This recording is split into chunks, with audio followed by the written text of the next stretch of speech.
Hi friends, welcome back to Mahabharata series episode number 102. ఇప్పటి వరకు జరిగిన కథ ఏంటంటే, కీచకుడు ద్రౌపదిని అవమానిస్తాడు.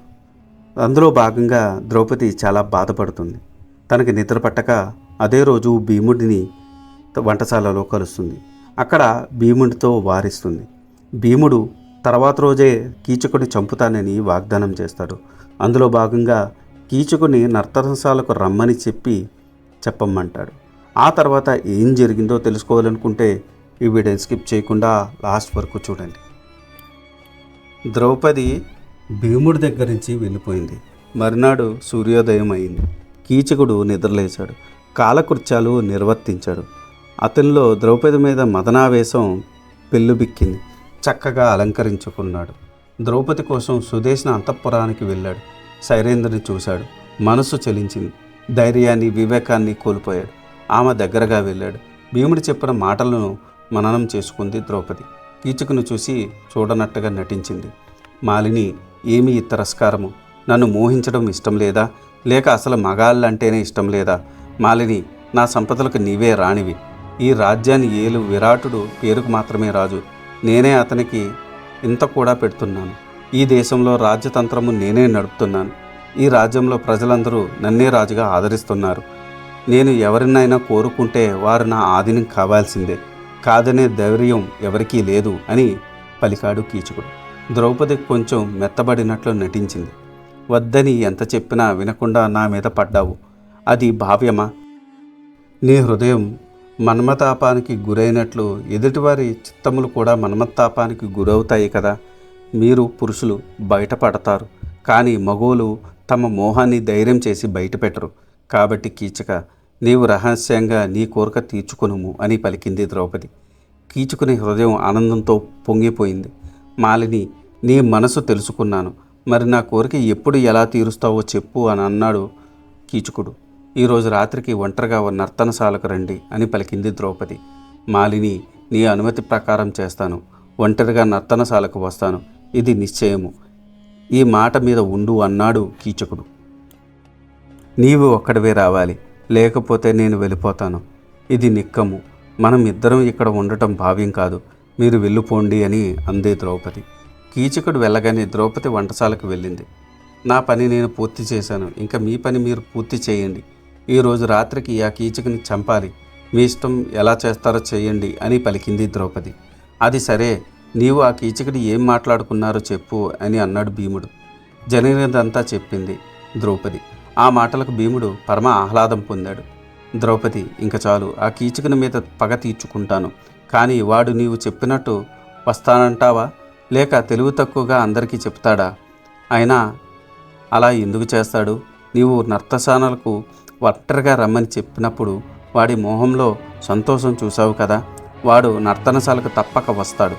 నిశ్చలంగా ఉన్న నన్ను తడిమి చూస్తాడు. నీవు కాదని తెలుసుకుంటాడు. అప్పుడు నేను వాడిని ఒడిసి పట్టుకుంటాను. వాడిని చిత్రవధ చేస్తాను. వాడు నా చేతిలో చేస్తాడు.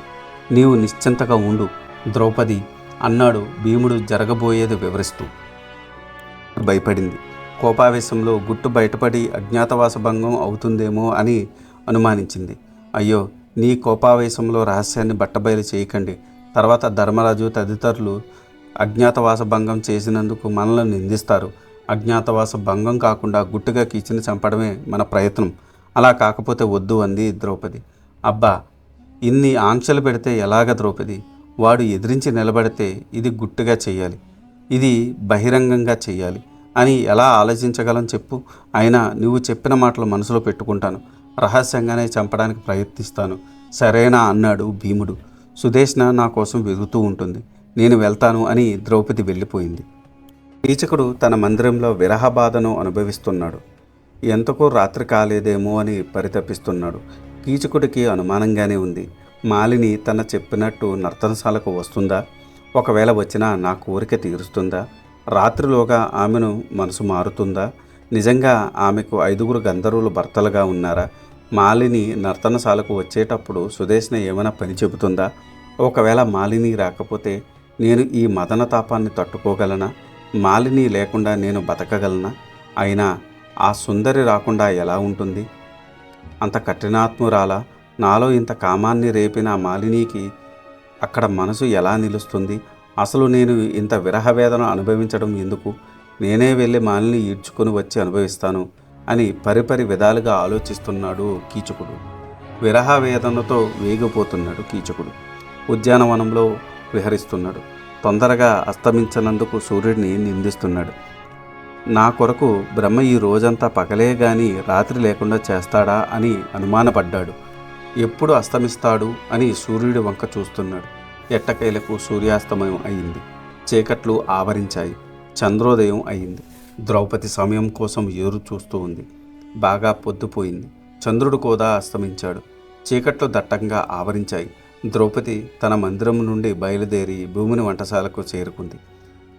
సమయం ఆసన్నమైందని భీముణ్ణి తొందరపెట్టింది. భీముడు తన చీరను తన తలకు తలపాగా మాదిరి చుట్టుకున్నాడు. నర్తనశాలకు బయలుదేరాడు భీముడు. ద్రౌపది అతన్ని అనుసరించింది. ఇద్దరూ నర్తనశాలకు చేరుకున్నాడు. నర్తనశాలలో ఒక పక్క ఉత్తర పవళించే పాన్పు ఉన్నది. భీముడు దాని మీద కూర్చున్నాడు. ద్రౌపది పక్కనే ఎవరికీ కనబడకుండా దాక్కుని ఉంది.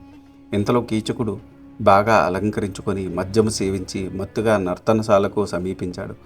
మాలిని అప్పటికే అక్కడికి వచ్చి ఉంటుందని అనుకున్నాడు. నర్తనశాల లోపలికి ప్రవేశించాడు. పాన్పు మీద కూర్చున్న భీముణ్ణి చూసి మాలిని అనుకున్నాడు. కామంతో పిచ్చివాడయ్యాడు. ఆమెను సమీపించాడు. తన చేతిని ఆ శయ్య మీద వేశాడు. భీముడికి పట్టరాని కోపం వచ్చింది. కీచకుడు భీముని శరీరం మీద చెయ్యి వేసి, ఓ మాలిని, నీకోసం ఎన్నో వస్తువులను తెచ్చాను. ఇప్పటిదాకా స్త్రీలు నన్ను పొందడానికి నాకు కానుకలు సమర్పించేవారు. అసలు నన్ను చూసిన స్త్రీ మరొకరు వంక కన్నెత్తి చూడదు. నా కోసం విరహాగ్ని పరితపిస్తుంది.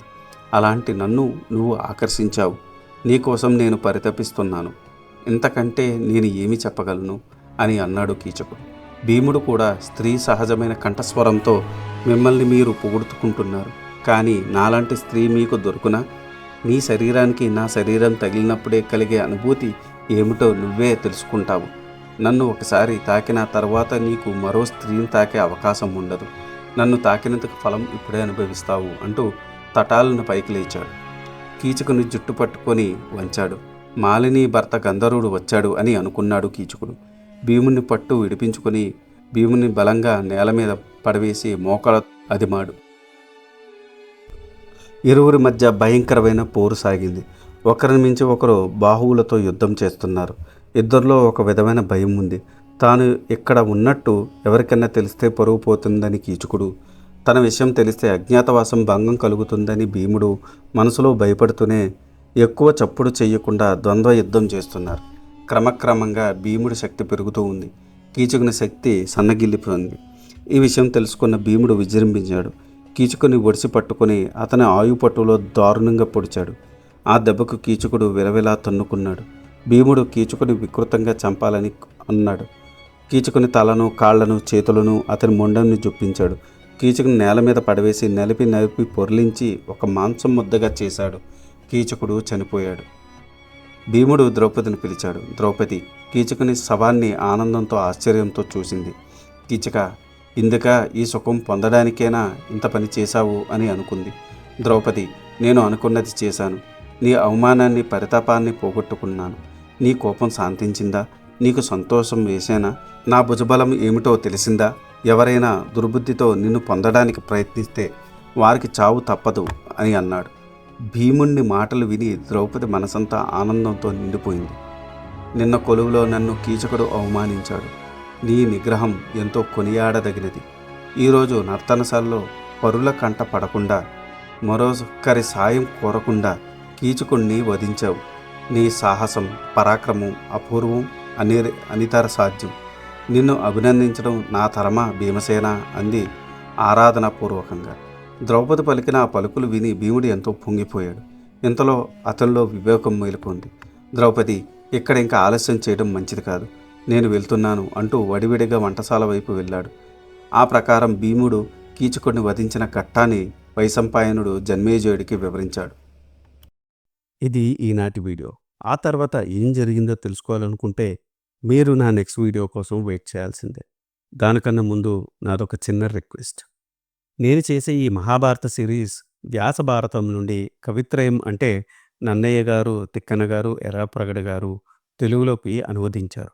అదే ఈ మహాభారతాన్ని నేను మీకు యథాతథంగా అందించాలనే సదుద్దేశంతో ఈ వీడియోలు చేస్తున్నాను. జనరేటెడ్ ఇమేజెస్తో వీడియోస్ చేయడం కొంచెం కష్టతరమైన విషయం అయినప్పటికీ మన సనాతన ధర్మంలో ఉన్న మంచిని చెప్పాలనే ఉద్దేశంతో పూర్తి కథని ఈ వీడియోల రూపంలో అందించడం జరుగుతుంది. అందుకని మీలాంటి వారి సపోర్ట్ నాకెంతో ముఖ్యం. మీరు నన్ను సపోర్ట్ చేయాలనుకుంటే జస్ట్ మీ అభిప్రాయాన్ని కమెంట్ల రూపంలో తెలియచేస్తూ, లైక్ చేస్తూ, 10 మందికి షేర్ చేస్తూ మన ధర్మాన్ని 10 మందికి అందేలా చేయాలని కోరుకుంటున్నాను. ఈ వీడియో కనుక మీకు నచ్చితే do like, share and subscribe. Thanks for watching. జై సనాతన ధర్మం.